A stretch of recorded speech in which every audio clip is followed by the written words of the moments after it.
In this video, you're going to learn how to use the high-frequency word cards that come in the companion boxes.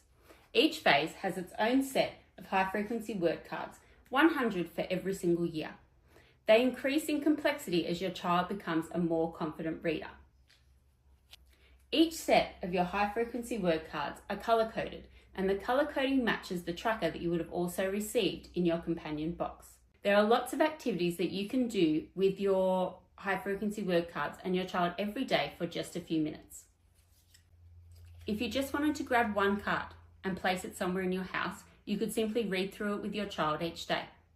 My suggestion would be that you don't read it in the exact same order so that your child doesn't just learn where a word is in the place. For example, that is the first word on the card.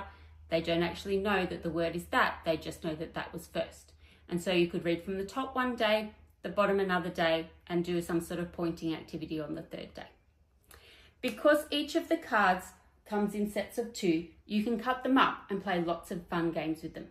You could turn them upside down and play a memory game where your child says every word every time they turn over a card. If the cards match, they put the pairs together and then put them to the side, and they continue playing the game until they've matched all of the pairs.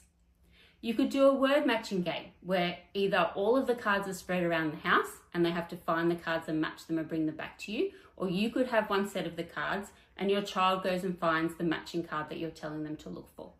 Make sure that your child is saying the words each and every time. You could also do it as a flashcard and just hold the cards up and have your child say the word to you. Again, with them being cut up, you can also then change the order of the words each and every time, so your child is really working on recognition and not recall of where the card is. The most important thing to remember with your high frequency word cards is that these are words we want the children to recognize and not decode or sound out. They are the most common words that you can find when children learn to read books.